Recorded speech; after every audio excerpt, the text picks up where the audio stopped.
Em primeiro lugar, deixem-me dizer-vos que não estamos a falar de um pequeno fenómeno, de um fenómeno marginal em termos daquilo que é a nossa vivência, o nosso convívio em sociedade. De facto, o fenómeno tem vindo a ser cada vez mais estudado e existem alguns dados que têm vindo a demonstrar a importância de nós prestarmos bastante atenção ao que é isto do stress, nomeadamente o stress ocupacional.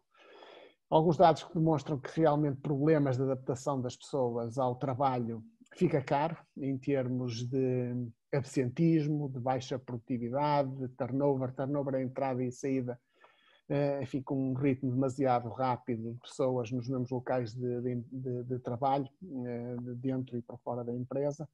E também ao nível dos cuidados de saúde, ou seja, aquilo que os Estados depois têm que pagar por aquilo que são, enfim, as baixas médicas, problemas de saúde crónicos, acidentes de trabalho, por aí fora. No caso da União Europeia, estima-se que 25% do absentismo no trabalho pode estar relacionado com estas questões do stress ocupacional, o que é um número muito, muito significativo, e estima-se à volta de 20 mil bilhões de euros anuais de custos para os Estados da União. Eu diria que, do ponto de vista social, daquilo que é o conhecimento deste fenómeno, a década de 80 do século XX foi muito importante, porque, de facto, do ponto de vista da população, enfim, das relações entre todos nós nos nossos locais de trabalho, este fenómeno do stress ocupacional ganhou uma grande preponderância. E, portanto, apareceram alguns estudos, apareceram alguns relatos de problemas associados ao trabalho e ligados, enfim, a desajustamento e disfuncionalidade, ou seja, alguma dificuldade de adaptação das pessoas aos seus contextos de trabalho. A academia, curiosamente, também se nota que a partir desta década há um crescente aumento de estudos, de investigações nesta área do stress ocupacional. Bom, então o que é isto do stress para nós? Ou seja, a forma como nós no nosso grupo de investigação entendemos o stress. Bom, para nós o stress é um ou mais fatores que possuem uma maior ou uma menor relação com as circunstâncias de vida de cada uma das pessoas, sendo que estes fatores são passíveis de alterar o padrão habitual de funcionamento de cada uma das pessoas, podem ter um caráter mais ou menos positivo, consoante a avaliação que cada uma das pessoas faz do fator em causa, e que finalmente possuem potência suficiente para produzir estados ou positivos ou negativos de funcionamento pessoal. Portanto, é a conjugação destes 4 fatores que, do nosso ponto de vista, melhor se entende o que é isto de stress ocupacional, de stress e de stress ocupacional. Okay? Vamos então aqui dissecar um bocadinho cada um destes fatores. Então eu comecei por vos dizer que o stress era um conjunto de fatores com maior ou menor relação com as circunstâncias de vida. Então o que é que isto quer dizer? Né? Quer dizer que o stress inicia-se com um determinado acontecimento, e este acontecimento vai desencadear esforços de adaptação. O que é que são esforços de adaptação? É a pessoa tentar lidar com esse acontecimento, não é? Tentar lidar com essa situação. Bom, este acontecimento ele pode ter uma matriz mais externa. O que é que quer dizer externa entre aspas?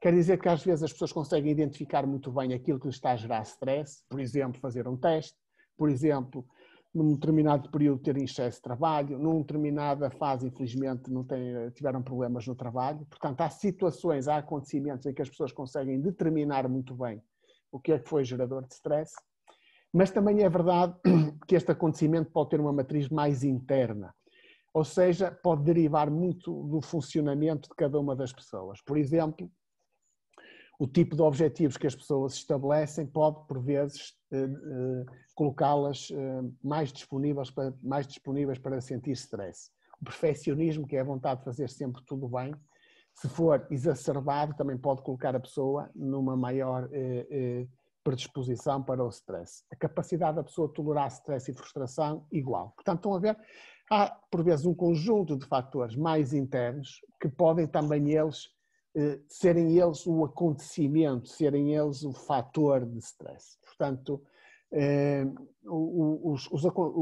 quando nós falamos em fatores de stress, eles são bem melhor entendidos se nós soubermos que eles, por vezes, conseguimos encontrar uma ressonância maior à externalidade, ao fator externo, ao fator ambiental da pessoa, mas por vezes é muito esta questão da maneira de ser da pessoa que está ali como fator decisivo naquele episódio de stress. Bom, seja como for, a verdade é que tanto os fatores internos como os fatores externos, eles têm uma relação contínua, quer dizer, eles estão sempre a interagir entre eles e vão se alterando naturalmente ao longo do tempo. Portanto, os fatores têm esta matriz interna e externa e alteram-se.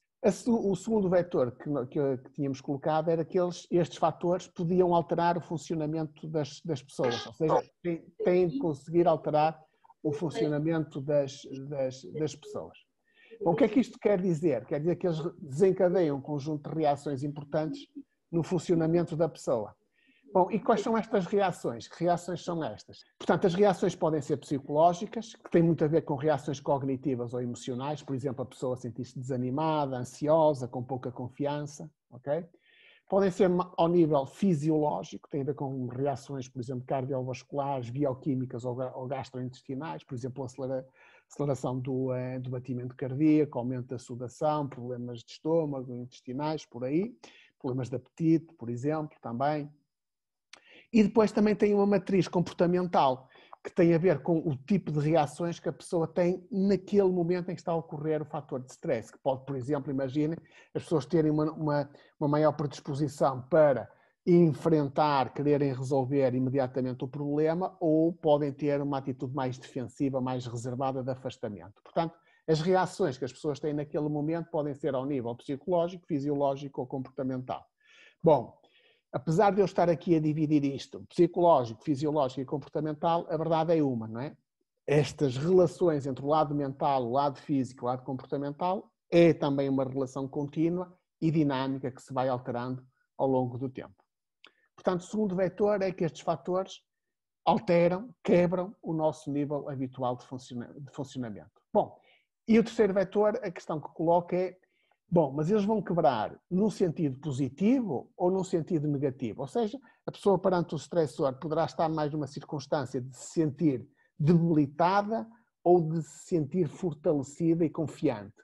Bom, então aqui entra um fator decisivo, que é a questão da avaliação cognitiva. E o modo como nós temos estudado no nosso grupo este fator, do nosso ponto de vista, é um fator determinante na experiência de stress. Nós temos estudado a maneira como as pessoas avaliam o significado que atribuem à situação de stress com 5 aspectos diferentes, que é a importância que a pessoa atribui, porque sem importância a situação de stress muito dificilmente tem possibilidades de criar problemas à pessoa.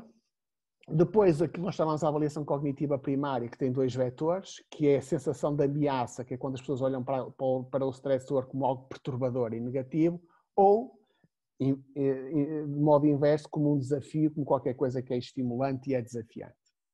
Depois, os dois fatores seguintes têm a ver com aquilo que nós chamamos de avaliação cognitiva secundária, que é, depois da pessoa perceber o enredo em que está envolvida, o acontecimento de stress, até que ponto é que a pessoa julga que tem capacidade para lidar com a situação e até que ponto é que a pessoa julga ter poder de decisão e controle sobre a situação. Não vamos falar muito deste fator, mas ele é decisivo, mas como vocês estão já a imaginar, quando as pessoas obviamente entram numa situação de stress e veem pelo lado o desafio e se sentem com maior capacidade para lidar com ela e sentem que têm uma maior capacidade de controle, diríamos que elas entram num caminho positivo. A probabilidade de termos uma adaptação positiva é maior. Ao invés, se as pessoas sentem a situação como mais ameaçadora do seu bem-estar e do seu funcionamento, também não sentem que têm muitos recursos para lidar com isso e o controle é baixo, então a possibilidade de termos uma adaptação negativa é maior. Bom, o que é que acontece aqui, tal como nos outros fatores? É que voltamos a ter uma relação contínua e dinâmica. Quer dizer que muitas vezes as pessoas podem entrar até numa situação de stress e olhar para o lado negativo da ameaça, mas podem depois conseguir alterar para uma situação de desafio se conseguirem encontrar ali aspectos que estimulam o seu funcionamento. Bom, e por último, nós dizíamos que estes fatores têm que ter potência suficiente para produzir estados positivos ou negativos. Ou seja, no final, nós devemos conseguir observar se aquela situação de stress produziu uma adaptação positiva ou negativa. É isso que nós basicamente queremos dizer aqui. Bom, e o que é que nós dizemos? É que a probabilidade das pessoas terem uma adaptação positiva ou negativa vai depender desta balança, se vocês quiserem colocar na balança a situação, as exigências que a pessoa tem, e no outro lado da balança as capacidades e os recursos. Se o lado da balança das exigências for superior, a adaptação poderá ser tendencialmente, a probabilidade de ser negativa é maior, mas se os recursos superarem as exigências, a probabilidade de termos uma adaptação positiva aumenta. Portanto, podemos ter uma adaptação positiva se há um balanceamento a favor dos recursos, negativa se o balanceamento for a favor das exigências, e pode eventualmente ser neutro, ou seja, não produziu nada de significativamente especial no funcionamento da pessoa, né? Diremos nós que neste caso os recursos terão sido ligeiramente superiores às exigências, mas não a um ponto de produzir novas formas de funcionamento. E todos nós já passámos um pouco por isto, situações de stress, onde conseguimos lidar e no final não sentimos que ficamos mais capazes ou mais competentes. Foi mais uma entre muitas situações. Bom, uma vez mais, tal como todos os outros fatores, a relação aqui também é contínua, quer dizer que, apesar das pessoas por vezes poderem estar numa situação em que os recursos são maiores do que as exigências, se de repente se alterar alguma coisa na situação em que a exigência aumenta de modo significativo, de repente a pessoa pode ver-se num curso de adaptação negativo. Portanto, voltamos a ter uma relação contínua e dinâmica entre estes fatores de adaptação. Então nós dizemos que a situação é o acontecimento propriamente dito que desencadeia os esforços de adaptação. O que torna potencialmente uma situação estressante. Do nosso ponto de vista, do nosso grupo, há 5 fatores que ajudam a compreender porque é que uma situação de stress se pode tornar particularmente difícil de gerir por parte das pessoas. A primeira é a novidade da situação de stress, ou seja, quando nós estamos perante uma situação que é nova ou que tem características diferentes às anteriores, amplia-se o efeito da situação de stress, ou seja, a potência da situação de stress aumenta. A segunda tem a ver com a imprevisibilidade da situação de stress, ou seja, até que ponto é que esta ocorre em circunstâncias que são inesperadas para a pessoa. Inesperadas circunstâncias pode ter a ver com o momento, pode ter a ver com o contexto, pode ter a ver com a duração. Okay? Portanto, a imprevisibilidade pode também ela potenciar situações de stress. Terceiro fator tem a ver com a complexidade. E a complexidade tem a ver com o facto de algumas situações de stress podem ganhar potência. Porquê? Porque implicam modos de funcionamento complexos e exigentes, seja ao nível cognitivo ou físico. Por exemplo, ser controlador aéreo é uma atividade que nós consideramos particularmente estressante, muito derivada deste fator da situação de stress, porque obriga a que aquelas pessoas estejam altamente concentradas durante períodos de tempo relativamente longos, eventualmente mais longos do que aquilo que é desejável para um bom funcionamento das pessoas. Depois, o quarto fator é o fator da ambiguidade. O que é que isto quer dizer? Quer dizer que algumas situações de stress podem se tornar particularmente difíceis. Porquê? Porque não têm critérios claros e objetivos sobre aquilo que é esperado das outras pessoas. Ou seja, de alguma maneira as pessoas não sabem aquilo que é o comportamento correto ou não naquela situação, eventualmente não sabem muito bem o que é esperado que elas façam ou porque é que estão naquela situação. Okay? Portanto, a ambiguidade tem a ver com a falta de clareza sobre a situação em que a circunstância em que a pessoa se encontra. E, finalmente, a incerteza, que é até que ponto é que, naquele momento em que a pessoa ali está, na situação de stress, até que ponto é que, naquele momento, a pessoa consegue ou não consegue antecipar, enfim, com a razoabilidade possível, o que é que vai acontecer no final em termos do seu bem-estar e da situação. E quando as situações de stress têm esta particularidade de incerteza, ou seja, não permite antecipar o que vai acontecer efetivamente no final, então, uma vez mais, maximiza a possibilidade dela se tornar estressante. Nós vamos organizar no próximo mês 2 workshops centrados só sobre o que é isto do stress e destes efeitos que lhe estão subjacentes, no dia 10 e 17 de outubro. Se quiserem participar, é só aceder à nossa página de internet.